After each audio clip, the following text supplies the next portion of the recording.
Okay, so like, you know how today we're all about like testing stuff and like questioning everything in science? Uh, It's like wild to think that like it wasn't always that way, right?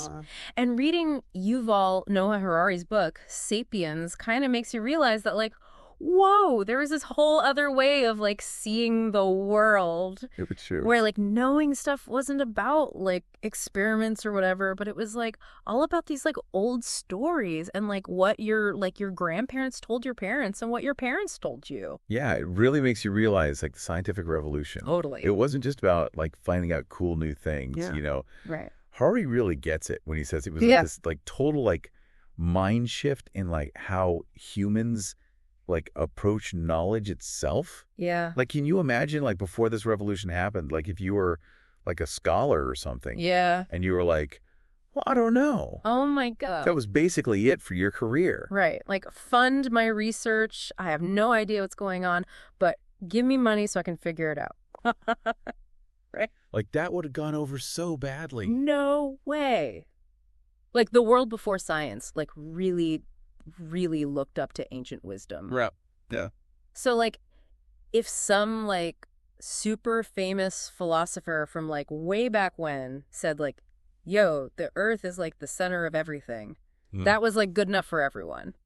It's so funny though, because like looking back now, we're like, if FT blaming lightning on Zeus because he's in a bad mood. Right. But back then, those myths were like the way people made sense of things. Totally. It's like they needed that to like, you know, feel like things made sense. Like it gave them stability and order. Yeah. But like there was this like downside too. What's that? Like progress was like so slow. Yeah. Especially in areas where it was like a big no-no to question the stuff everyone already believed, you know? Totally. It's like everyone was stuck using this like old map, even though it was like full of blank spots. Yeah. And like totally inaccurate. And then bam, scientific revolution explodes onto the scene. And suddenly it's like, chuck the old map. We're drawing a new one based on like what we can actually like see and test. Yeah. And the key to making that new map, What's that? admitting you don't know everything. Like Harari really makes a big deal about this. Oh, yeah. It was like a total 180. Interesting. Like when you're first learning to parallel park, Okay. you think you've got it, Uh-huh. but you keep hitting the curb. And the only way you actually get better is like when you finally admit like, okay, I need help. I need like a new strategy. Right. Maybe even a different teacher. That's a great analogy. So instead of being like, nope, this is how it is, scientists started being like, okay, but why though? Totally. It's like a little kid who just learned the word why and like won't stop.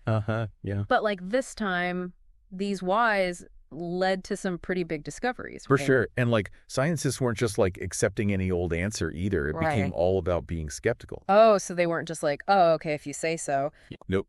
It was like this constant back and forth. Yeah. Testing each other's ideas, demanding evidence. Wow. So like things got pretty intense in these early science groups, huh? I bet. But all that arguing and experimenting is like what made science improve so fast. It was super important. And as this new way of thinking started catching on, another big thing showed up.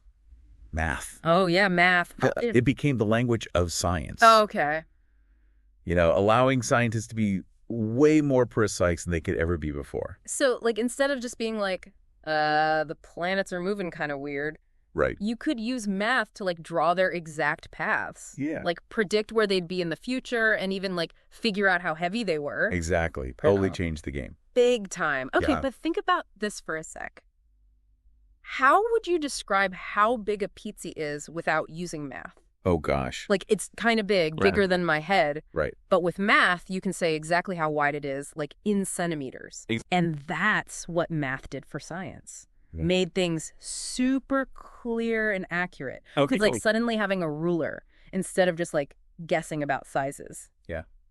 Speaking of tools, didn't the scientific revolution also like bring about all these new technologies? Yeah. Like tools that helped scientists learn even more than they could before? Oh, yeah, you're right. Like the telescope, for example. Okay. Like totally changed how we saw the universe. Like imagine seeing Jupiter's moons for the first time. Yeah. Like these tiny little lights just circling around another planet. Yeah, that was a pretty strong argument against like that whole Earth is the center thing. Totally. Like, can you imagine, like, looking through those early telescopes and, like, realizing for the first time just how much is out there? Yeah. Like, the universe suddenly got so much bigger. It did. And way more mysterious than they probably ever thought. Yeah, it was like their whole view of things just, like, flipped upside down. Right. And, that leads to another thing Harari talks about. This change in how people thought about time. Oh, okay. Like, before the scientific revolution, everything was about the past. Okay.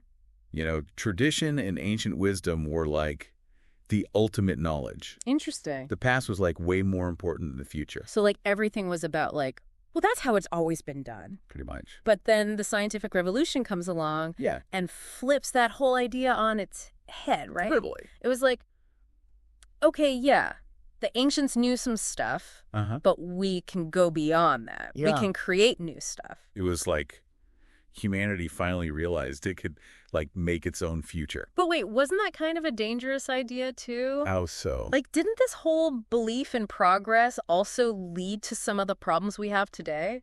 Like what?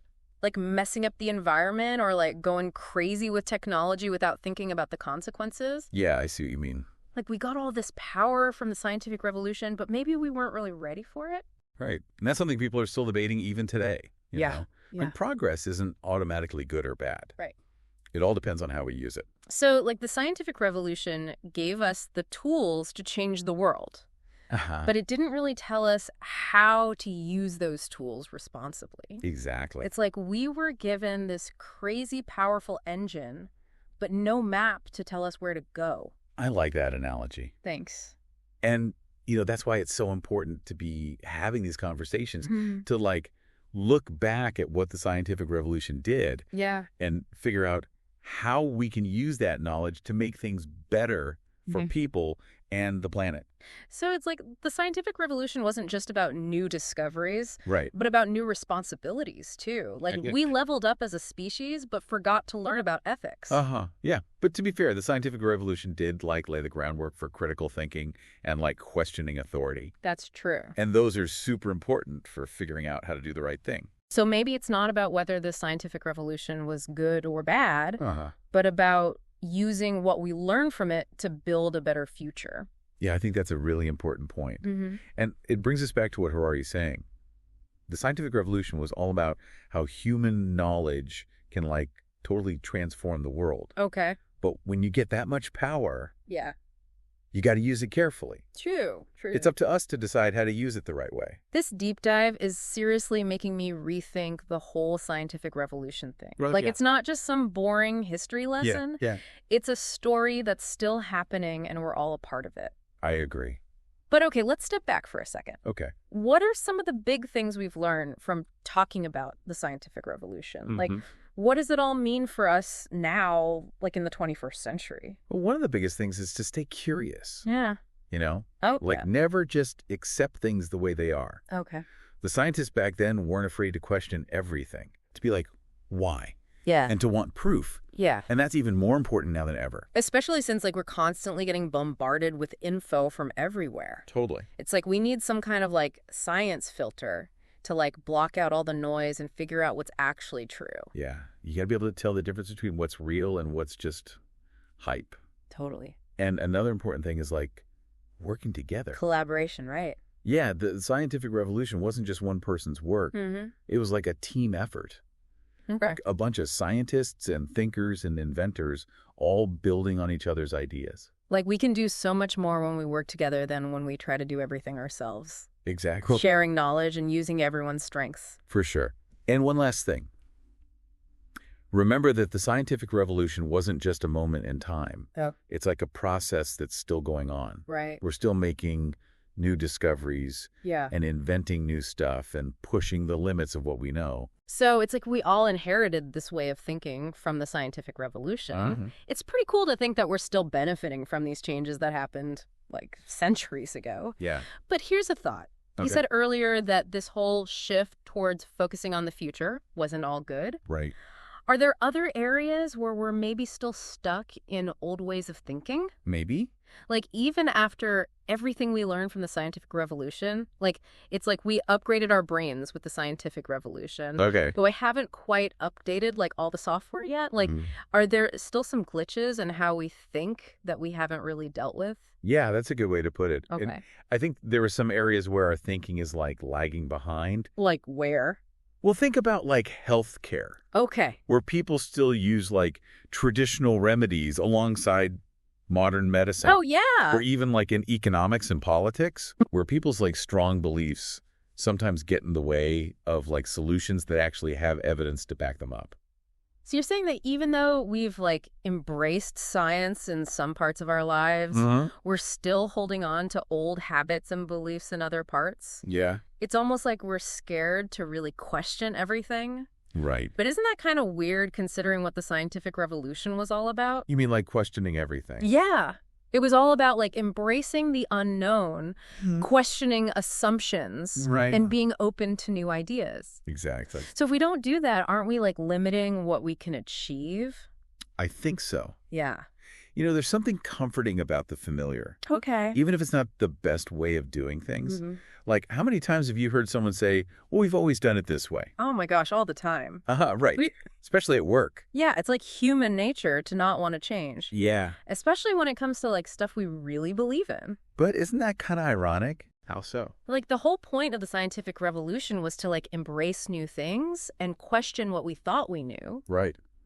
If we're not willing to do that, are we really being true to, like, the spirit of the scientific revolution? That's a good point. Yeah. If we really want to follow in the footsteps of the scientific revolution, we have to be willing to apply critical thinking and skepticism to everything in our lives. Okay. Even the stuff that feels really personal or like we shouldn't question it. So it's like we need a scientific revolution 2.0. I like that. But this time, it's not just about the world outside of us. Okay. It's about looking at ourselves, like our own beliefs and biases. I see what you're saying.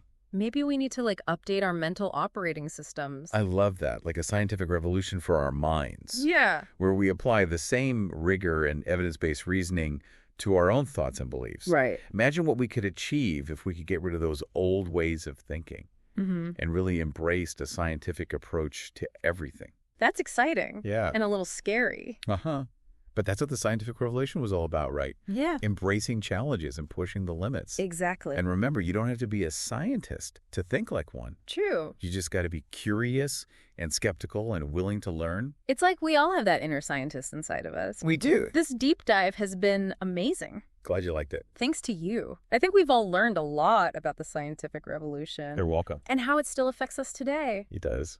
To everyone listening, thanks for joining us on this journey of discovery. Yeah, thanks for listening. Keep asking questions, keep learning, and never be afraid to challenge the way things are.